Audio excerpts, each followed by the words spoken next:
Hi friends, welcome to Vinod Tamil Tutorials. இன்னைக்கு நம்ம பார்க்க போறது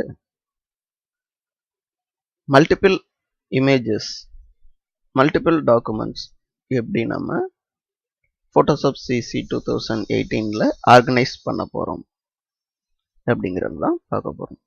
இப்போ இந்த நான் 3 இமேஜஸும் Photoshopல ஓபன் பண்றேன்.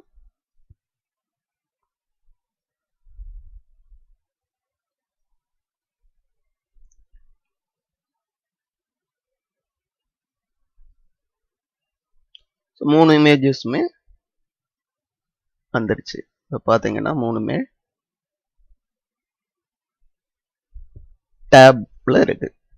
ஸோ இந்த இமேஜ் இங்க பார்த்தீங்கன்னா இது எல்லாமே டேப்ல இருக்கு. ஓகே, இதுவும் 3 விண்டோல ஓபன் ஆயிருக்கு தனித்தனியா இந்த 3 இமேஜஸ். ஓகே, இந்த இமேஜஸை நம்ம எப்படிலாம் அரேஞ்ச் பண்ணலாம் அப்படிங்கிறத இப்போ பார்க்கலாம். Windows, arrange, tile all vertically கொடுத்தீங்கன்னா எல்லாமே வெர்டிகலா அரேஞ்ச் ஆகிடும். அதே மாதிரி டைல் ஆல் ஹாரிஜான்டலினா எல்லாமே ஹாரிஜான்டலா அரேஞ்ச் ஆகும்.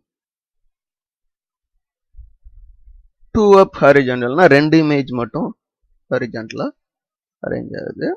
அதே மாதிரி வெர்டிக்கல் 2 இமேஜஸ் வெர்டிக்கல்ல வருது. இது 3 up ஹாரிஜான்டல். அதே மாதிரி 3 up வெர்டிக்கல். ஓகே, ஸோ திரும்ப அரேஞ்சில் 3 up ஸ்டாக்டு கொடுத்தீங்கன்னா இந்த மாதிரி அரேஞ்ச் ஆகும். ஓகே, ஸோ நம்மளுக்கு பழைய மாதிரியே வேணும் அப்படின்னா கன்சாலிடேட் டு ஆல் டேப்ஸ் கொடுத்தீங்கன்னா இங்க முன்னாடி எப்படி இருந்ததோ அதே மாதிரி அரேஞ்ச் ஆகிடும். இப்போ டைல் டைப்ல வேணும் அப்படின்னா இந்த மாதிரி டிஸ்பிளே ஆகும். விண்டோஸ்ல அரேஞ்ச், ஃப்ளோட்டிங் விண்டோஸ், ஃப்ளோட் இன் விண்டோ. இப்போ பார்த்தீங்கன்னா எல்லாமே இது ஃப்ளோட்ல இருக்கு. எந்த இமேஜஸ்ல வச்சுட்டு பண்ணீங்களோ அது ஃப்ளோட் இன் விண்டோ வருது. ஃப்ளோட் ஆல் இன் விண்டோஸ் அப்படின்னு கொடுத்தீங்கன்னா எத்தனை இமேஜஸ் இருக்கோ அது எல்லாமே ஃப்ளோட் டைப்ல இருக்கும். பாத்துங்க. ஓகே, இப்போ நான் இந்த இமேஜை எடுத்துட்டு இந்த 13.jpgல ஸோ அதுக்குள்ள நம்ம குரூப்பா வேணும், இந்த 2 இமேஜும் ஒரு குரூப்பா வேணும், அந்த ஒரு இமேஜ் தனியா வேணும் அப்படின்னா ஜஸ்ட் உங்களுக்கு எந்த இமேஜ் வேணுமோ அதை செலக்ட் பண்ணிட்டு இங்க மூவ் பண்ணீங்கன்னா இந்த ஒரு லைன் தெரியுது இல்லைங்களா, ப்ளூ கலர் விட்டீங்கன்னா இந்த 2 இமேஜும் நம்மளுக்கு ஒரு குரூப்பா இருக்கும். இது தனியா இருக்குது. ஸோ இதுவும் வேணும் அப்படின்னா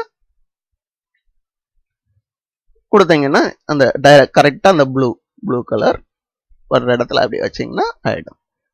ஓகே, இப்போ திரும்பவும் நம்ம டேபாவே கொடுக்கணும் அப்படின்னா டேப் முன்னாடி இருந்த மாதிரி கொண்டு வந்துடணும் அப்படின்னா ஜஸ்ட் இதை கிளிக் பண்ணிட்டு டிராக் பண்ணுங்க. இங்க கொண்டு போனீங்கன்னா அந்த ப்ளூ கலர் அங்க டிஸ்பிளே ஆகும். அந்த இடத்துல விட்டீங்கன்னா 3 திரும்ப அதே மாதிரி பிளேஸ் ஆயிடும். இப்போ இந்த 18.jpg இந்த இமேஜ் எடுத்துட்டு எனக்கு வேற இடத்துல மூவ் பண்ணணும்னா ஜஸ்ட் இதே மாதிரி டிராக் பண்ணி எங்க வேணுமோ அங்க விட்டீங்கன்னா பிளேஸ் ஆயிடும். ஓகே நண்பர்களே, இப்போ நான் எனக்கு இந்த இமேஜ் எல்லாமே ஃபுல் ஸ்கிரீன்ல பார்க்கணும் அப்படின்னு நினைக்கிறேன். அதுக்கு ஷார்ட்கட் கீஸ் வந்து எஃப் பிரஸ் பண்ணுங்க. ஃபர்ஸ்ட் பிரஸ் பண்ணும்போது ஸோ 2 தடவை எஃப் பிரஸ் பண்ணிக்க. இப்போ ஃபுல்லா இமேஜஸ் எனக்கு இங்க ஃபுல் இமேஜ் டிஸ்பிளே ஆகுது. திரும்ப ஒரு தடவை எஃப் கொடுத்தீங்கன்னா எல்லாம் வந்துடும். ஒரு தடவை எஃப் பிரஸ் பண்ணுங்க. ஜஸ்ட் என்னென்ன போகுதுன்னு பாருங்க. ஒரு தடவை எஃப் பிரஸ் பண்ணீங்கன்னா இங்க மேல இருக்கிற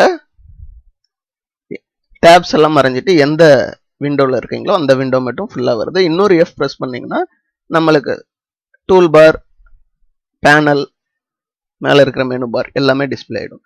திரும்ப வேணும்னா இன்னொரு தடவை எஃப் பிரஸ் பண்ணுங்க. ஓகே, இது பாத்தீங்கன்னா இங்கேயும் இருக்கும், நம்மளுக்கு டூல் பார்லயும் இருக்கு. எப்படின்னு பாருங்க. அந்த ஃபுல் ஸ்கிரீன் மோடு நம்ம டூல் பார்ல பார்க்கணும் அப்படின்னா ஆப்ஷன்ஸ், இங்கே பார்த்தீங்கன்னா லாஸ்ட்டில் இருக்கும், இந்த ஸ்ப்ளிட் விண்டோ மாதிரி இருக்கும். பாருங்கள், ஜூம் பண்ணி காமிக்கிறேன் இந்த இடத்துல.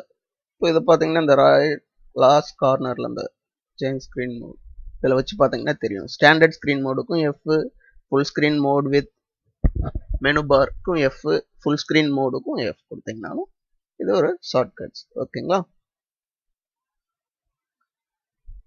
இப்போ அதே மாதிரி நம்ம ஒவ்வொன்றுமே இங்கே டேப்ல இருக்கு இல்லைங்களா, ஒன்றையும் கிளிக் பண்ணால் தனித்தனி விண்டோஸ்க்கு நம்ம போகுது. ஸோ இந்த டேப்ல இருந்து அடுத்த டேபுக்கு போகணும் அப்படின்னா அதுக்கும் ஷார்ட்கட் இருக்கு. கண்ட்ரோல் டேப் கொடுத்தீங்கன்னா அடுத்தடுத்த விண்டோவுக்கு மூவ் ஆகும். ஓகேங்களா? So control tape. ஓகே, இப்போ வெறும் டேப் கொடுத்தா என்ன ஆகுதுன்னு பாருங்க. டேப் கொடுத்தோன்னே என்னென்ன டிஸப்பியர் ஆயிடுச்சு. ஒரு டேப் கொடுத்தோன்னே லெஃப்ட் சைடு இருக்கிற டூல் பார் அண்ட் ரைட் சைடில் இருக்கிற பேனல் விண்டோஸ் எல்லாம் காணாமல் போயிடுச்சு. திரும்ப ஒரு தடவை டேப் கொடுக்குறான், வந்துடுச்சு. ஸோ இந்த டேபோட யூஸ் இப்படியும் நீங்கள் பண்ணலாம். இப்போ ஷிஃப்ட் டேப் கொடுக்குறேன், என்ன ஆகுதுன்னு பாருங்க. ஷிஃப்ட் டேப் கொடுத்தா ரைட் சைடில் இருக்கிற நம்மளுடைய இந்த பேனல் பார் காணாமல் போயிடுது. திரும்ப ஒரு தடவை ஷிஃப்ட் டேப் கொடுங்க. ஓகே, நன்றி நண்பர்களே. இன்னைக்கு படம் உங்களுக்கு ரொம்ப ஹெல்ப்ஃபுல்லாக இருந்திருக்கும்னு நினைக்கிறேன். மீண்டும் அடுத்த படத்தில் சந்திக்கலாம். தொடர்ந்து நம்ம சேனலில் வீடியோ பெறுவதற்கு சப்ஸ்கிரைப் பண்ணுங்கள், மறக்காமல் பெல் பட்டனை ப்ரெஸ் பண்ணுங்கள். வணக்கம் நண்பர்களே.